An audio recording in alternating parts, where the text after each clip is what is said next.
Welcome back, everyone, to the Wedge 52 Gridiron Podcast. I'm your host, Wedge. Today's episode will be the 10-minute report Packers.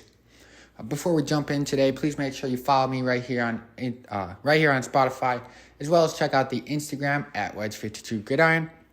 And make sure you guys check out the other episodes up on the Spotify channel and stream a couple of those. Go ahead and rate the podcast while you're at it. With all that being said, if you guys are unfamiliar to the 10-minute report series, that is where I take 20 minutes of study plus my already established knowledge to create a 10-minute podcast. With that being said, let's jump into today's 10-minute report on the Green Bay Packers. Starting off with their quarterback situation, Jordan Love is going to be their guy. They don't really have any other notable quarterbacks on the roster. Jordan Love, this will be his fourth season in the league. He's made appearances in two of them. The Packers declined his fifth-year option earlier this summer, but they instead signed him to a one-year, $22 million deal with $13.5 million guaranteed. This was kind of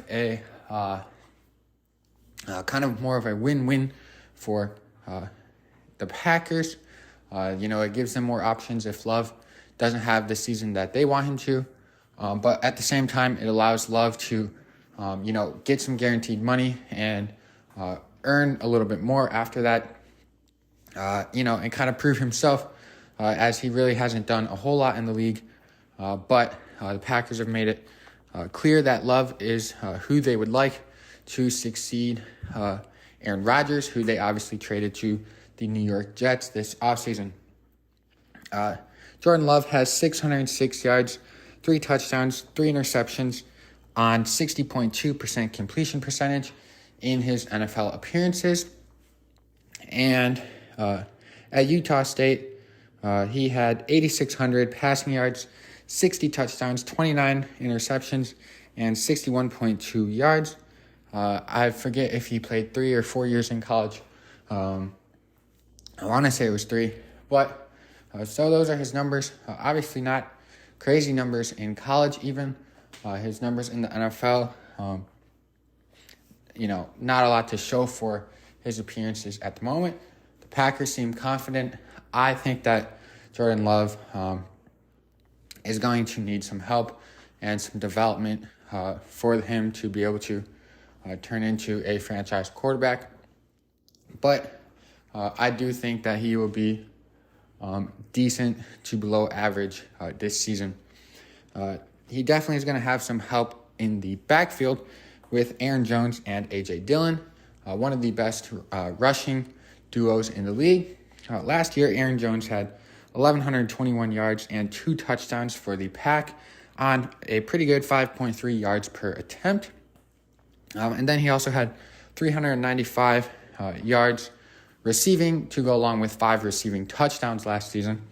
And then his counterpart, A.J. Dillon, had 770 yards on the ground and 7 touchdowns, along with 206 receiving yards.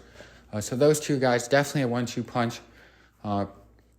With the addition of a new quarterback and kind of a lacking wide receiver run, I would definitely expect the Packers to be a run-heavy or at least lean fairly towards being a run-first offense this season.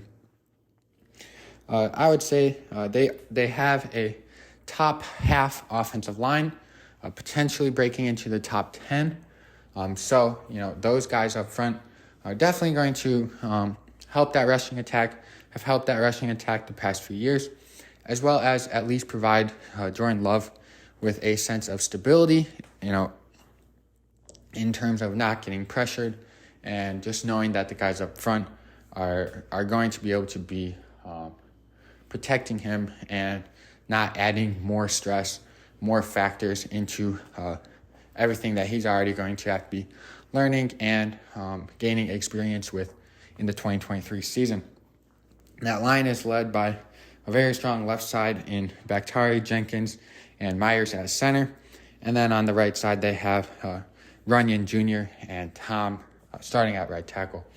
So their wide receiver room or receiving core consists of Christian Watson, who last year had a pretty solid rookie year, finished the year strong, ended up with 611 yards and 7 receiving touchdowns, as well as rookie last year, Romeo Doubs, who had 425 yards to go with 3 touchdowns. So not spectacular. I mean, combined 1,000 yards, 10 touchdowns. They were both rookies, obviously. But hopefully for the Packers' sake, those guys can continue to improve. And hopefully Watson that they saw the second half of last season is the Watson that they can get for the entire year. But Packers did make a little bit of an effort to continue to bolster that receiving core by drafting Michigan State wide receiver Jayden Reed, 50th overall in 4 seasons. In college, he had 2,866 receiving yards to go along with 26 touchdowns. He had 3 years at Michigan State and 1 year at the Western Michigan Broncos. And then 42nd overall, they selected tight end Luke Musgrave from Oregon State, who in 4 seasons only has 633 receiving yards and 2 touchdowns. He's very athletic for the tight end position. Decent on the run blocking side. My analysis is that he needs to bulk up in terms of his explosiveness and, his kind of like first step punch, first 3 yard, contact with the defender in his run blocking. So this pick, I'm a little questioning. I am questioning that one, to be honest. But they did draft him 42nd overall. Now let's move over to their defense for a couple of minutes. The Packers defense is pretty much right in the middle of the pack last season. And then they did decide to, try and move up the rankings with their first round selection, Lucas Van Ness out of Iowa, who I'll talk about a little bit more in a minute.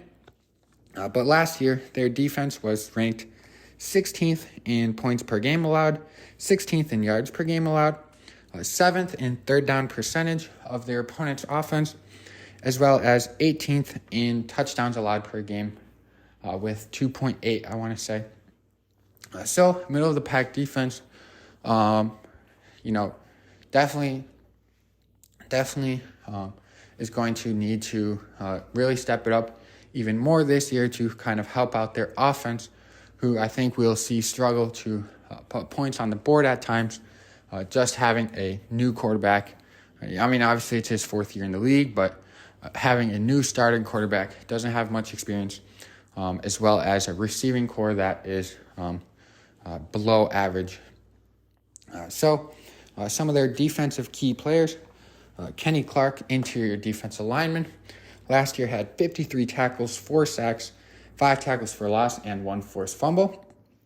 And they also have edge rusher Rashawn Gary, who last year had 32 tackles, 6 sacks, 7 tackles for loss, and 1 forced fumble. On the other edge, they had Preston Smith, who last year had 59 tackles, 8.5 sacks, 9 tackles for a loss, and 1 forced fumble. Preston Smith had himself a very solid year coming off the edge. And then the Packers decided to bolster up their edge rushing and just defensive line in general by drafting Lucas Van Ness in the first round, 13th overall, I believe. And that was part of the 13th pick was from the Jets, who they swapped with part of the Rodgers deal. But they selected Lucas Van Ness from the University of Iowa. He's also a Barrington High School alum. Shout out to Barrington Broncos. But Lucas, he went to Iowa for 3 years. First year, redshirted freshman, did not play a snap. So in his 2 seasons playing, he had a combined 70 tackles, 19 tackles for a loss, and 13 sacks in 2 seasons, which is very good numbers for a defensive end / 3 technique, interior defensive line. He really played all 3 positions on that defensive line, a nose, a tackle, and a defensive end, edge rush. So to be able to put up 19 tackles for loss and 13 sacks while moving around the defensive line is pretty good numbers. He's got incredible frame and power within his game. There's been a little bit of criticism about the fact that he hasn't started, but I forget the exact amount, but I want to say he played like 90% of defensive snaps for Iowa, so it doesn't really matter if he played the first one. I expect big things from Lucas, and I'm definitely rooting for you. And then a couple other defensive players, they have linebacker Quay Walker had himself a season last year with 121 tackles, 1.5 sacks, 5 tackles for loss, 3 forced fumbles, and 7 passes defensed. We're just now hitting our 10-minute mark, so let me just give you these last 2 players' stats real quick. Jaire Alexander, one of the top corners in the league, 56 tackles, 5 interceptions, and 14 passes defense last year. Another good season for him. And safety Rudy Ford, who had 44 tackles, 3 interceptions, and 3 passes defensed. So like I said, we're now about 30 seconds over our 10 minutes for this episode, which leaves me with just the record prediction for the 2023 Packers, where I predict that they will go 3-14. That's all I have for the 10-minute report Packers. Thank you all for listening. Please make sure you check out my other episodes as well as follow me here on Spotify and Instagram at Wedge52Gridiron. Go Ravens.